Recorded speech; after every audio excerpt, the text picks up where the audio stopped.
ఉచితాలు అంటూ న్యాయమూర్తులు సైతం రాజకీయ నేతల్లాగా మాట్లాడుతున్నారని సిపిఐ రాష్ట్ర కార్యదర్శి కూనంనేని సాంబశివరావు అభ్యంతరం వ్యక్తం చేశారు. ప్రధాని మోదీ సైతం పేదల పథకాలను ఉచితాలు అంటూ అపహాస్యం చేస్తున్నారని ఆరోపించారు. ప్రధాని ఫ్యూడల్ వ్యవస్థ నుండి బయటకు రావాలని సూచించారు. నరేంద్ర మోడీ లాంటి వాళ్ళు ఒకవైపు కొమ్ము గాయటం అనేది వాళ్ళ వర్గ స్వభావం కావచ్చు. న్యాయమూర్తులు మాత్రం న్యాయం వైపు ఉండవలసిన అవసరం ఉందని చెప్పి నేను మీ దృష్టికి తీసుకొస్తూ 2% నుంచి 4% అయినా సరే సంపద పనులు వేసి పేదల్ని ఆదుకోవాల్సినటువంటి అవసరం ఉందని చెప్పి దేశవ్యాప్తంగా కులగణను అమలు చేయాల్సిన అవసరం ఉంది. పార్లమెంట్ లో చట్టం చేయాల్సిన అవసరం ఉంది. పార్లమెంట్ లో చట్టం చేయకపోతే సుప్రీంకోర్టు రూలింగ్ అర్థమవుతుంది. మనకి కేంద్రం వాళ్ళని దేశవ్యాప్తంగా చేయాల్సినటువంటి అవసరం ఉంది. ప్రధానమంత్రి మోదీపై సీఎం రేవంత్ రెడ్డి చేసిన వ్యాఖ్యలు తన దిగజారుడుతనాన్ని బయటపెడుతుందని బీజేపీ రాష్ట్ర ఉపాధ్యక్షుడు యెండల లక్ష్మీనారాయణ అన్నారు. బీసీలు సీఎం అయ్యే తాహతు లేదన్న సీఎం రేవంత్ రెడ్డి బీసీ ప్రధానిగా ఉండడాన్ని ఓర్వలేకపోతున్నారని విమర్శించారు. సంస్కృత ఎన్నికల్లో భిన్నాభిప్రాయాలు ఉండడం సహజమన్నారు. ఎమ్మెల్యే రాజాసింగ్ క్రమశిక్షణ గల కార్యకర్త అన్నారు. ఆయనకు పార్టీలో సరైన గుర్తింపు ఉందంటున్న యెండల లక్ష్మీనారాయణతో మా bureau chief Srinivas face to face. BJP పార్టీలో రాష్ట్రంలో సంస్థాగతంగా ఎన్నికలు ముమ్మరం సాగింది. చాలా వరకు జిల్లా అధ్యక్షుల నియామకాలు జరిగాయి, ఎన్నికలు జరిగాయి. ఇప్పుడు రాష్ట్ర అధ్యక్షుడి నియామకం కావచ్చు, ఎన్నిక దిశగా ప్రక్రియ కొనసాగుతున్న నేపథ్యంలో మనతో బీజేపీ రాష్ట్ర ఉపాధ్యక్షులు యెండల లక్ష్మీనారాయణ ఉన్నారు. వారిని మాట్లాడించే ప్రయత్నం చేద్దాం. చెప్పండి, సంస్థాగత ఎన్నికల క్రమంలో చాలా హాట్ వాతావరణం ఏర్పడుతూ కొన్ని విమర్శలు కూడా వస్తున్నాయి. దీన్ని ఎట్లా తట్టుకుంటున్నారు? అంటే నేను ఇవాళ పత్రికా సమావేశం పెట్టింది ఏదైతే ఉందో, ముఖ్యమంత్రి గారు అబద్ధాలు ఆరోపణ రూపంలో సంధించారు. సంకుచిత స్వభావాన్ని అది వెల్లడి చేస్తూ ఉన్నాయి. ఆయన అభూత కల్పనలను ఆరోపణాస్త్రాలుగా సంధించారు. ఇది వెనక్కు తీసుకోవాలా, అబద్ధపు ఆరోపణల నుంచి క్షమాపణ చెప్పాలని వెనుకోవడం. సరే, భారతీయ జనతా పార్టీ ఎన్నికల సంస్థాగత ఎన్నికల పర్వం జరుగుతూ ఉన్నది. సంస్థాగత సంఘటన పర్వం ఇదొక పండుగగా మేము జరుపుకుంటాం. కుటుంబ వాతావరణంలో జరుపుకుంటాం. అక్కడక్కడ కుటుంబంలో కూడా భిన్నాభిప్రాయాలు వ్యక్తమవుతాయి. అవన్నీ కూడా కుటుంబంలో వ్యక్తమయ్యే అభిప్రాయాలు కాబట్టి. అంటే తాజాగా రాజాసింగ్ సంధిస్తున్న ప్రశ్నలకు పార్టీ ఎట్లా స్పందించబోతుంది? రాజాసింగ్ కూడా ఈ భారతీయ జనతా పార్టీ కుటుంబంలో ఒక ప్రముఖమైనటువంటి స్థానంలో ఉన్నటువంటి వ్యక్తి. భిన్నాభిప్రాయాలు అన్నిటి కూడా పార్టీ అనే ఏకాభిప్రాయంతో కలిసిపోతాయి. అంటే బీసీలకు న్యాయం జరగడం లేదు, తొక్కేస్తున్నారు. బీసీ పార్టీ అనుకున్న బీజేపీలో అన్ని స్థానాల్లో రెడ్లకే ప్రాధాన్యత దక్కుతుందని ఒక విమర్శ వస్తుంది. దీన్ని ఎట్లా చూడవచ్చు? అంటే ఎక్కువ స్థానాలు బీసీలకు అవకాశం కల్పించడం జరుగుతూ ఉన్నది. దేశవ్యాప్తంగా ఈ ప్రక్రియ కొనసాగుతూ ఉంది. అది కేంద్రంలో మంత్రి పదవుల్లో కావచ్చు, అది ఈ రాష్ట్రానికి ముఖ్యమంత్రి పదవిని ఇస్తామనేటువంటి ఒక దృఢ సంకల్పంతో పార్టీ పోవడం విషయంలో కావచ్చు, అదే రకంగా జిల్లా పార్టీ అధ్యక్షుల్లో ఎదుగుతున్నటువంటి బీసీ నాయకత్వానికి పీట వేస్తున్నటువంటి విషయం ఉంది. ఇంకా ఇప్పటి వరకు అనేక మంది బీసీలకు అవకాశాలు ఇవ్వడం జరిగింది. ఇంకా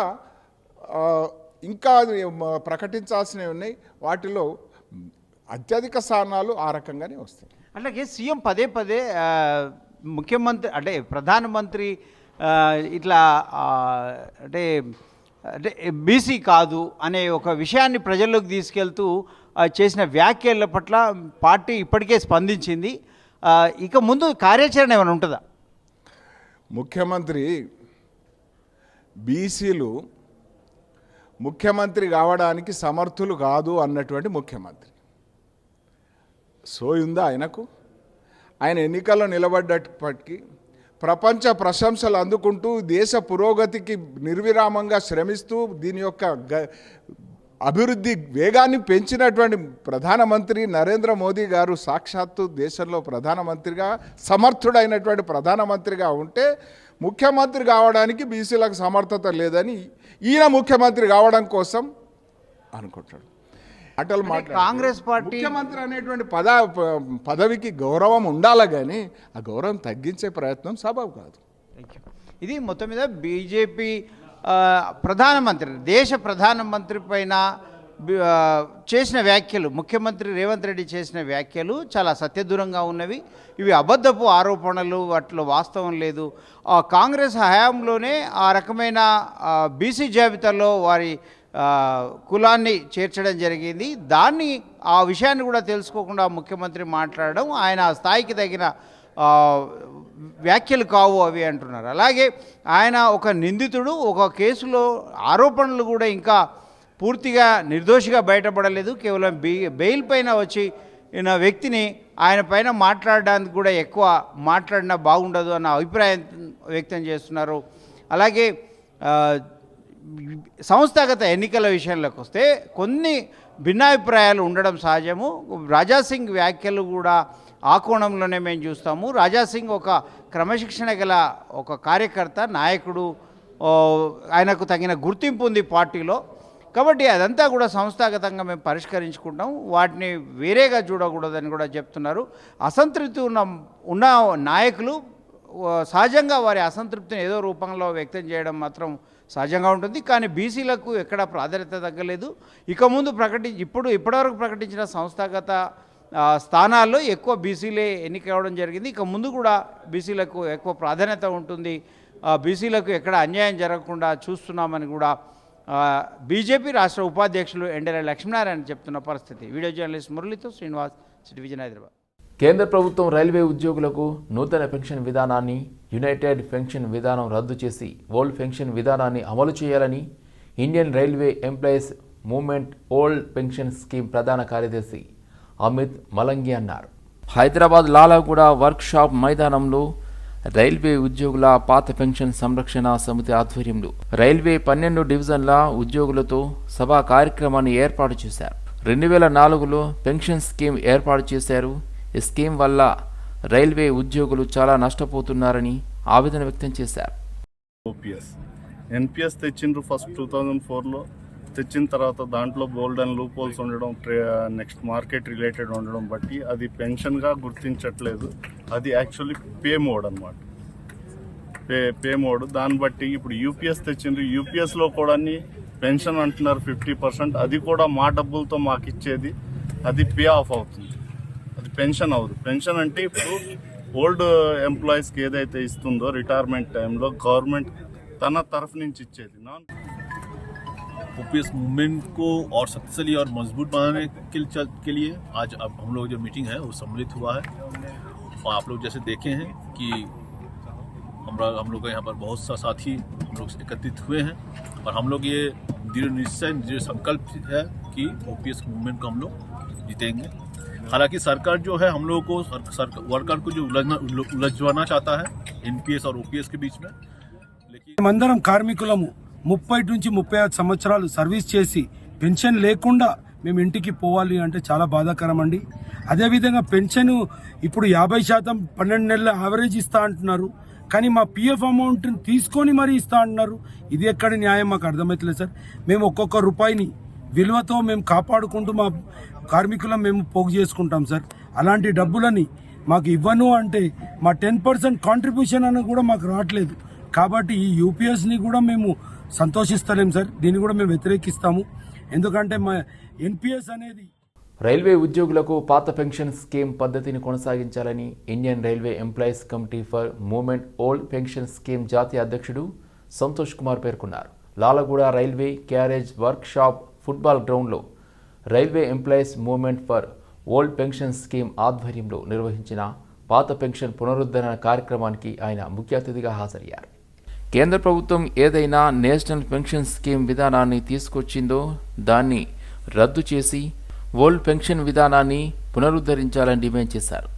కేంద్ర ప్రభుత్వం తీసుకొచ్చిన కొత్త పెన్షన్ స్కీమ్ విధానం వల్ల లక్షలాది రైల్వే కార్మికుల కుటుంబాలు నష్టపోతారని ఆవేదన వ్యక్తం చేశారు. కేంద్ర ప్రభుత్వం రైల్వే ఉద్యోగులకు పాత పెన్షన్ స్కీమ్ అమలు చేసే వరకు దేశవ్యాప్తంగా నిరసన కార్యక్రమాలు చేపడతామని హెచ్చరించారు. గచ్చిబౌలిలోని GMC Balayogi sports complex little pebbles school వారి 5వ వార్షిక క్రీడా సమావేశాన్ని జరుపుకుంది. ఈ కార్యక్రమానికి ముఖ్య అతిథిగా జూబ్లీహిల్స్ నుండి ఎమ్మెల్యే పోటీదారుడు, అదేవిధంగా జేహెచ్ఎంసీ స్టాండింగ్ కమిటీ సభ్యుడు మరియు షేక్పేట్ కార్పొరేటర్ మహమ్మద్ రషీద్ ఫరాజ్ హాజరయ్యారు. ఈ క్రీడా సమావేశం ప్రతిభ మరియు ఉత్సాహాన్ని ఉత్కంఠభరితంగా ప్రదర్శించింది. పిల్లలు వారి శారీరక మరియు మానసిక చురుకుదనాన్ని ప్రదర్శించే వివిధ కార్యకలాపాల్లో పాల్గొన్నారు. ఈ కార్యక్రమంలో విద్యార్థుల కరాటే ప్రదర్శనతో సహా అద్భుతమైన ప్రదర్శనలు కూడా ఉన్నాయి. ఇది ప్రేక్షకులను ఆశ్చర్యపరిచింది. మొత్తం మీద లిటిల్ ఫెబుల్స్ స్కూల్ యొక్క 5వ వార్షిక క్రీడా సమావేశం అద్భుతమైన విజయాన్ని సాధించింది.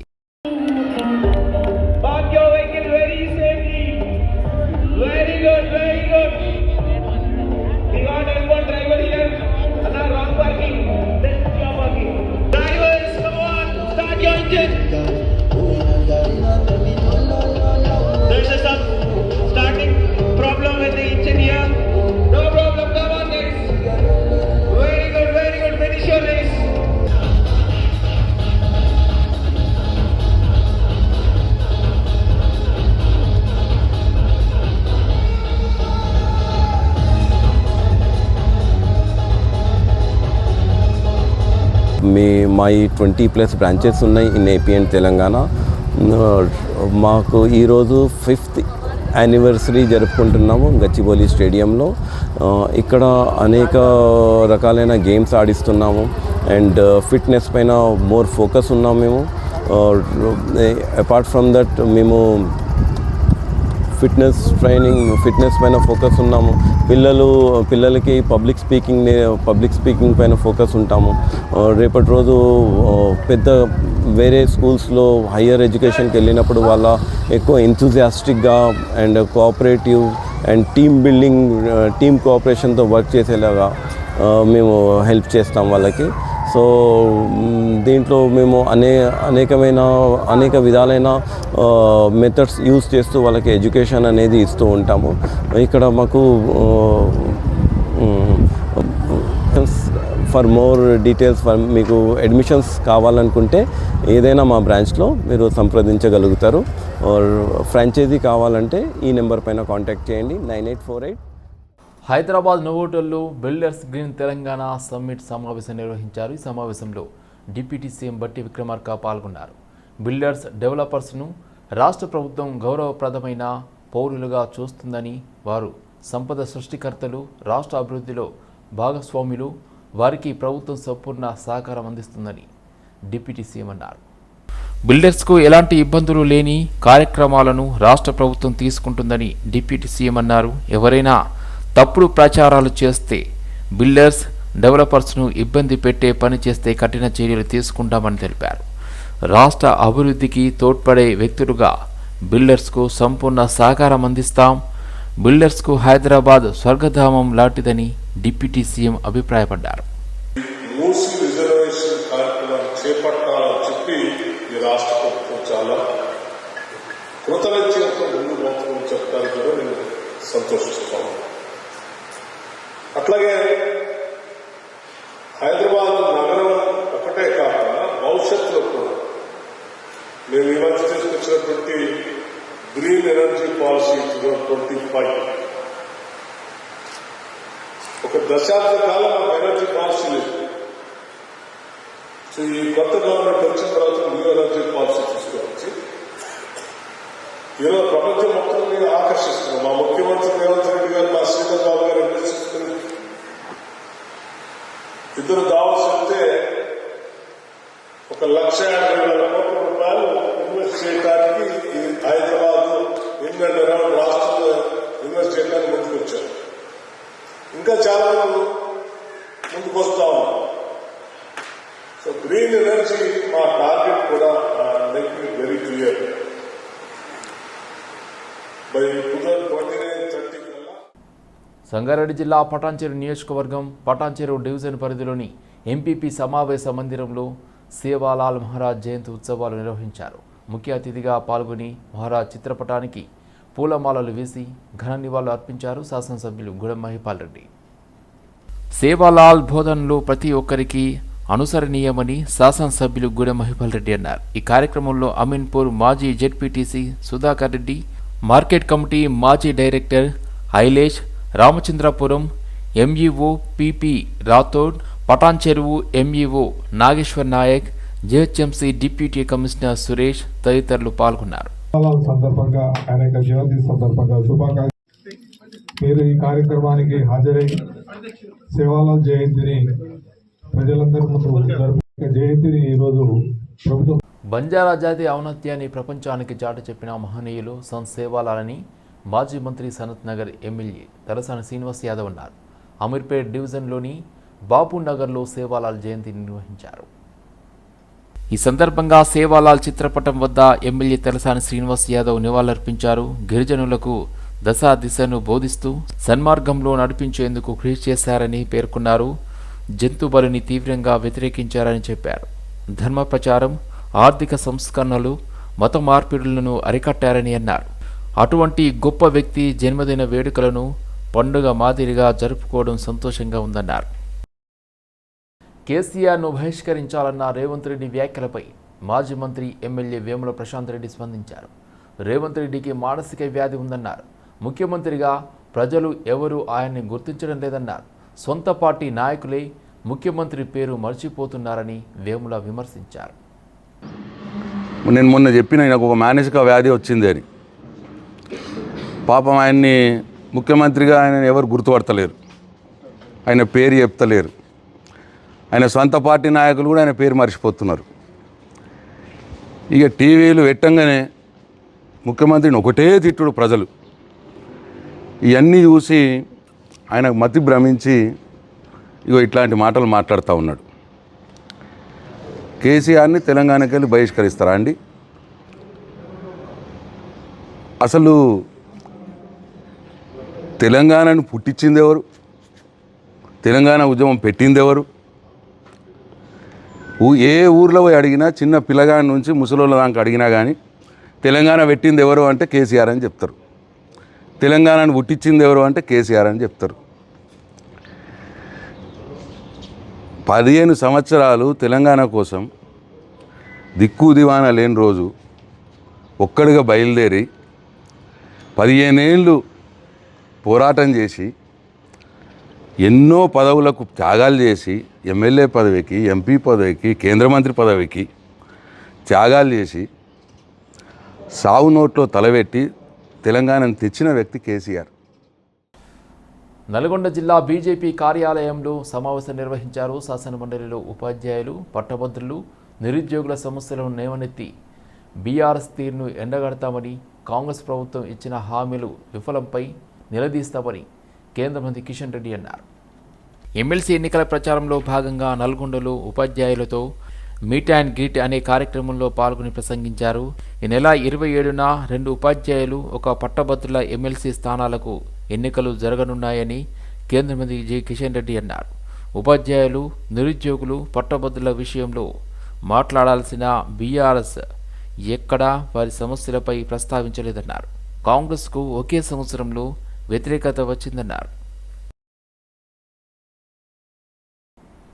తెలంగాణలో కస్టోడియా ప్రాపర్టీ ఆఫ్ ఇండియా సంరక్షణలో ఉన్న శత్రు ఆస్తులకు సంబంధించి మార్చి నెలాఖరులోపు రికార్డుల పరిశీలన, గ్రౌండ్ సర్వే పూర్తి చేసి లెక్క తేల్చాలని కేంద్ర హోంశాఖ సహాయక మంత్రి బండి సంజయ్ కుమార్ అధికారులను ఆదేశించారు.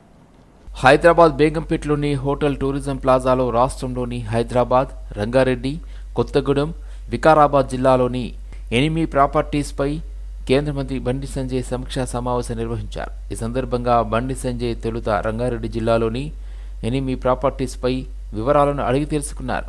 ముఖ్యంగా కొత్వాల్గూడ, మియాపూర్ పరిధిలో ఉన్న వందలాది ఎకరాలు 8 ప్రాపర్టీపై పురోగతి ఏమిటని ప్రశ్నించారు.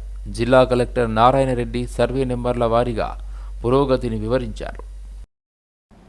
సేవాలాల్ మహారాజ్ జయంతి సందర్భంగా సేవాలాల్ తాండా కండ్లకోయలో కార్యక్రమం నిర్వహించారు. ముఖ్య అతిథిగా పార్లమెంటు సభ్యులు ఈటెల రాజేందర్ హాజరై నివాళులర్పించారు. మరి ఆంధ్రప్రదేశ్లో పుట్టి దేశంలో ఉన్న 12 కోట్ల మంది బంజారా జాతికి ఆరాధ్యులు అయ్యారని ఈటెల అన్నారు. ఈ జాతికి నడవడిని అందించి దిక్చూచిగా నిలిచారని తెలిపారు.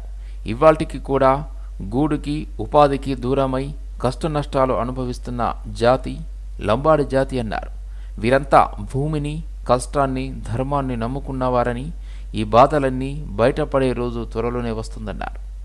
12 కోట్ల మంది మా లంబాడ జాతి ఆరాధించే దైవం శివలాల్ మహారాజ్ గారు, రామారావు మహారాజ్ గారు.